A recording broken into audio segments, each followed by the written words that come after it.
बिस्मिल्लाहिर्रहमानिर्रहीम। CSS aspirants, once again मैं आपको अलबहरिया CSS इंस्टीट्यूट के प्लेटफॉर्म पे वेलकम कहता हूँ। आज बड़ी कोशिश के बाद मौका मिला है प्रोफेसर फ़ाइज़ा लतीफ़ साहिबा से हम बात करें, क्योंकि CSS 2022 का एग्ज़ाम है जो उसमें टाइम कम होता जा रहा है, और जो CSS एस्पायरेंट हैं जिन्होंने अभी तक किसी अदारे में एडमिशन नहीं लिया, और इसके साथ ही साथ जो उनके जो मेन मसाइल होते हैं, जो इनकी मिथ्स होती हैं CSS से रेलिवेंट, उसके मुतालिक उनके माइंड में बहुत से सवालात होते हैं।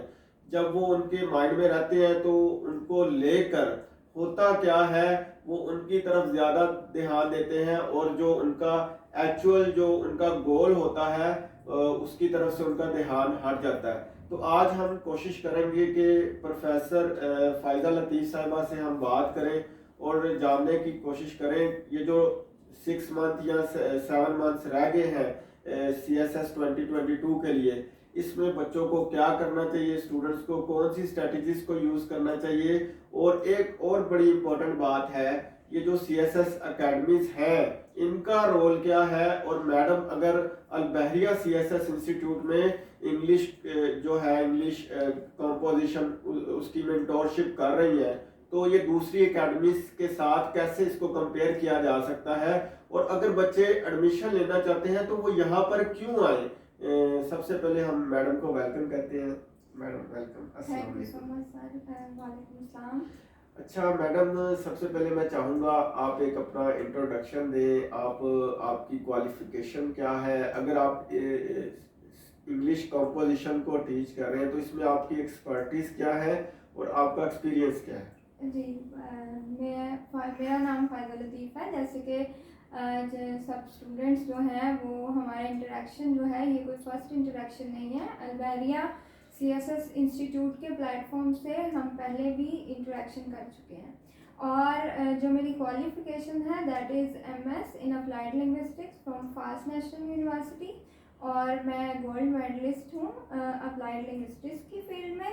और अलबहरिया CSS इंस्टीट्यूट में मैं इस वक्त जो है वो इंग्लिश ग्रामर एंड कॉम्पोजिशन का सब्जेक्ट जो है उसको CSS के लेवल पर डील कर रही हूँ।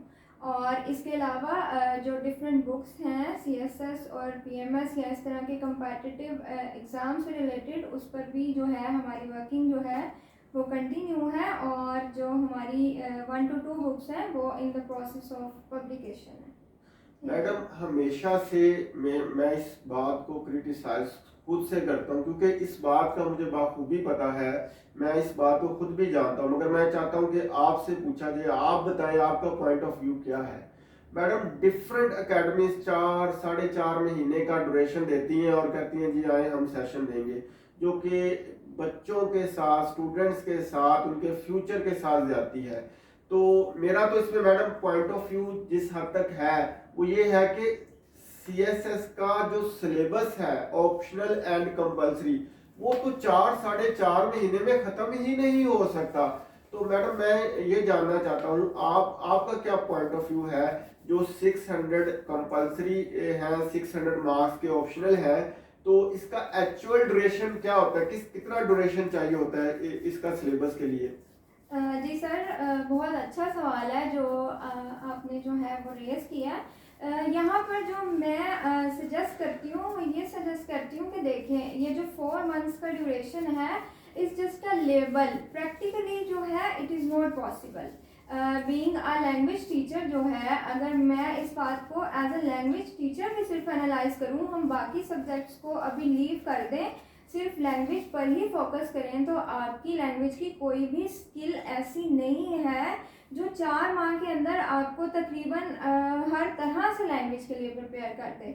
और फिर जो ये कंपेटिटिव एग्ज़ाम्स होते हैं जैसे CSS का होता है या PMS का होता है, उसमें तो हमें चूँकि बहुत ही फुल लेंथ का और कॉम्प्रीहेंसिव एनालिसिस चाहिए होता है, तो उसके लिए ये जो 4 मंथ्स का ड्यूरेशन जो अकेडमीज ऑफर कर रही होती हैं वो वहाँ पर क्या करती हैं कि डिफरेंट लेबल्स के साथ उन्होंने अपनी एक जो है वो सब्जेक्ट लाइन प्रिपेयर की होती है, और वो जस्ट इसी तरह डिलीवर कर देती हैं। उनको इस बात से कोई कंसर्न नहीं है कि बच्चे ने वो ग्रैब कर लिया है या वो नहीं ग्रैब कर लिया। तो ये सबसे ज़्यादा जो है इस तरह के जितने भी जो शॉर्ट प्रोग्राम्स हैं ये उनका ड्रॉबैक है। वैसे तो आइडियल लेंथ अगर आप देखेंगे एक बच्चा जो नॉर्मली हमारे कंट्री में जो ग्रेजुएशन का लेवल है वहाँ पर बच्चे की जो इंग्लिश होती है वो इतनी ज़्यादा, इवन के मास्टर्स करके भी हमारे पास बच्चे आते हैं, ये हमारा एक्सपोजर जो है वो बच्चों के साथ होता है, तो उनको इंग्लिश जो है वो उस तरह से उनकी स्किल डेवलप ही नहीं हुई होती। आप कैसे कह सकते हैं कि वो बच्चा 3 मंथ्स में या 4 मंथ्स में आके इंग्लिश के साथ साथ बाकी सब्जेक्ट्स भी जो है वो ग्रैब कर लेगा। जी जी मैडम, एक और इम्पोर्टेंट बात है, डिफरेंट एकेडमीज में जो मैंने देखा है अभी तक वो होता ये है कि 12 से 15 या मैक्सिमम 18 लेक्चर्स के अंदर अंदर एक 100 मार्क्स का जो कोर्स होता है उसको कवर कर देते हैं।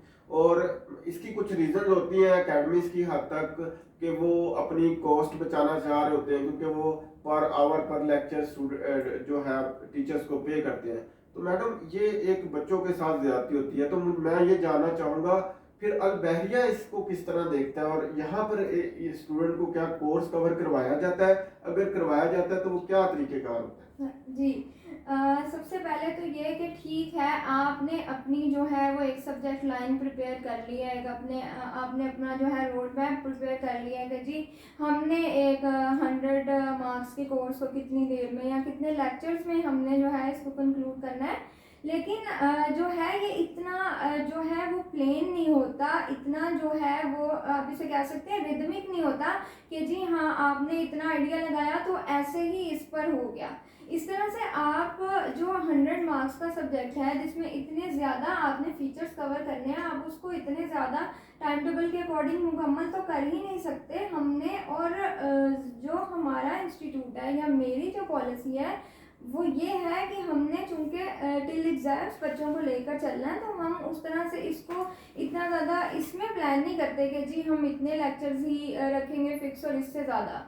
स्टूडेंट्स को जहाँ जो कंसर्न है उसको सॉल्व करते हुए, उसको देखते हुए जो है उसको हम मॉडिफाई कर लेते हैं अपने लेक्चर को, अपने प्लान को। और जिस तरह से दूसरे भी सब्जेक्ट्स हैं CSS में के जो इनका करंट अफेयर्स होता है वो भी आप उसको कैसे कह सकते हैं कि जी करंट अफेयर्स के इतने गिने चुने सब्जेक्ट्स हैं और वो 2 4 6 लेक्चर्स में कंप्लीट हो जाएंगे, दिस इज़ नॉट पॉसिबल। तो इसलिए हमारी जो स्ट्रेटजी है वो थोड़ी फ्लेक्सिबल है इस मामले में।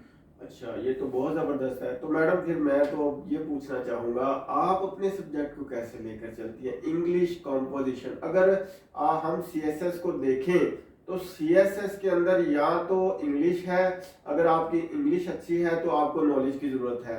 ये 2 चीज़ों का कॉम्बिनेशन है, जो 2 सब्जेक्ट का कॉम्बिनेशन है, एक नॉलेज और एक इंग्लिश। तो आप इंग्लिश कॉम्पोजिशन को कैसे लेकर चलती हैं? आप आया के थ्रू आउट लेकर चलती हैं या फॉर द लिमिटेड टाइम उसको लेकर चलती हैं? जी सर जैसा कि आपने बोला कि 2 चीज़ों का कॉम्बिनेशन है, लेकिन वो कॉम्बिनेशन सिर्फ उस सिचुएशन में पॉसिबल है, आपने वो नॉलेज भी एक्सप्रेस जो है वो इंग्लिश में ही करना है।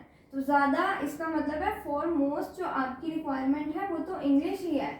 तो हम जो है जो मैं जिस तरह से लेके चलती हूँ वो मेरा कोई लिमिटेड टाइम का नहीं है।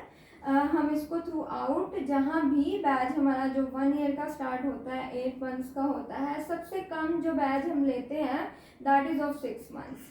तो उसमें हम थ्रू आउट टिल एग्ज़ाम जो है अपनी जो इंग्लिश कॉम्पोजिशन है उसको कंटिन्यू करते हैं, और उसको हम डिफरेंट फेजेस से, जैसे बेसिक फेज़ है, इंटरमीडिएट फेज़ है, एडवांस फेज़ है, क्रिएटिव राइटिंग का हमारा मॉड्यूल है, ऐसे राइटिंग का जो है वो हमारा अलग से मॉड्यूल है, और हमने इसको स्टेजेस में डिवाइड किया हुआ। ये नहीं है कि एक बच्चे की बिल्कुल बेसिक ही नहीं है और हम आते ही उसको जो है वो ऐसे राइटिंग पे या क्रिएटिव राइटिंग पे डाल दें। ये वो पूरा एक जो है वो यूनिफॉर्म स्ट्रक्चर है और प्लान है जिसे हम फॉलो करते हुए तो इंग्लिश को कवर करते हैं।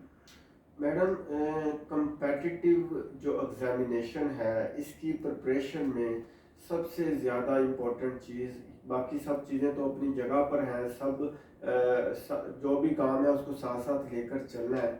जो कंपेटिटिव इन्वायरमेंट होता है उसके अंदर लाइब्रेरी का बहुत रोल है, क्लासेस के इन्वायरमेंट का रोल है, तो ये जो है इन चीज़ों को अल्बेरिया में कैसे देखा जाता है?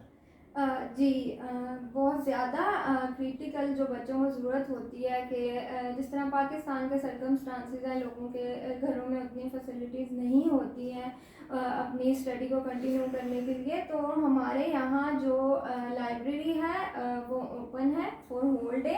आपको स्टूडेंट्स को जो है वो फैसिलिटी अवेलेबल है। उसी तरह क्लासरूम का एनवायरनमेंट भी वो इंटरेक्टिव जो है वो सेशन है। अब उस तरह से नहीं है कि एक टीचर सेंटर्ड अप्रोच जो है वो पर्टिकुलरली इंग्लिश के मामले में जो है स्टूडेंट सेंटर्ड अप्रोच जो कि इंटरनेशनल लेवल पर फॉलो हो रही है, हम उसको जो है वो फॉलो करते हैं कि सिर्फ टीचर ही अथॉरिटी नहीं है क्लासरूम में, बच्चे भी जो है वो अपनी जो ओपिनियन है या अपने जो कंसर्न्स हैं वो इंटरेक्टिवली जो है वो टीचर के साथ डिस्कस कर सकते हैं। और ये बहुत ज़्यादा इंकरेजिंग होता है स्टूडेंट्स के लिए, बिकॉज के टीचर्स जो हैं इस लेवल पर ये वाली फैसिलिटी बच्चों को ऑफर नहीं कर रहे होते।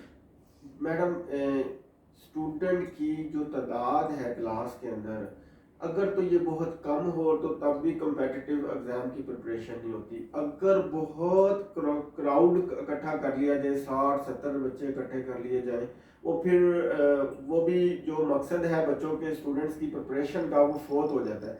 तो मैडम इस चीज़ को अल्बेरिया में कैसे देखा जाता है? एक्चुअली हम जो स्ट्रेंथ लेते हैं एवरेज वो हमारी 30 to 35 स्टूडेंट्स होते हैं, क्योंकि बहुत ज़्यादा कम में भी जो है वो भी बच्चों को वो कम्पेटिटिव इन्वायरमेंट नहीं मिलता। और अगर हम बहुत ज़्यादा की तरफ चले जाते हैं तो वो फिर टीचर जो है वो इंडिविजुअल अटेंशन जो है वो बच्चों को प्रोवाइड नहीं कर पाता। इसीलिए हमने आइडियल स्ट्रेंथ जो है वो अपनी एक क्लास की 30 to 35 स्टूडेंट्स तक जो है वो लिमिटेड की हुई है। जी मैडम। तो मैडम, अब जैसे कि आपने बताया मिनिमम बैच जो है अल्बेरिया में जो उसका ड्यूरेशन है, और कोर्स भी 6 मंथ से कम का ड्यूरेशन हो तो नहीं ख़त्म होता, आया कि अब कोई बैच है 2022 के लिए कि अभी मतलब एडमिशन क्या सीन है, किस तरह से बच्चे अप्रोच कर सकते हैं उनको? लास्ट बैच कोई अभी आपका है 2022 के लिए?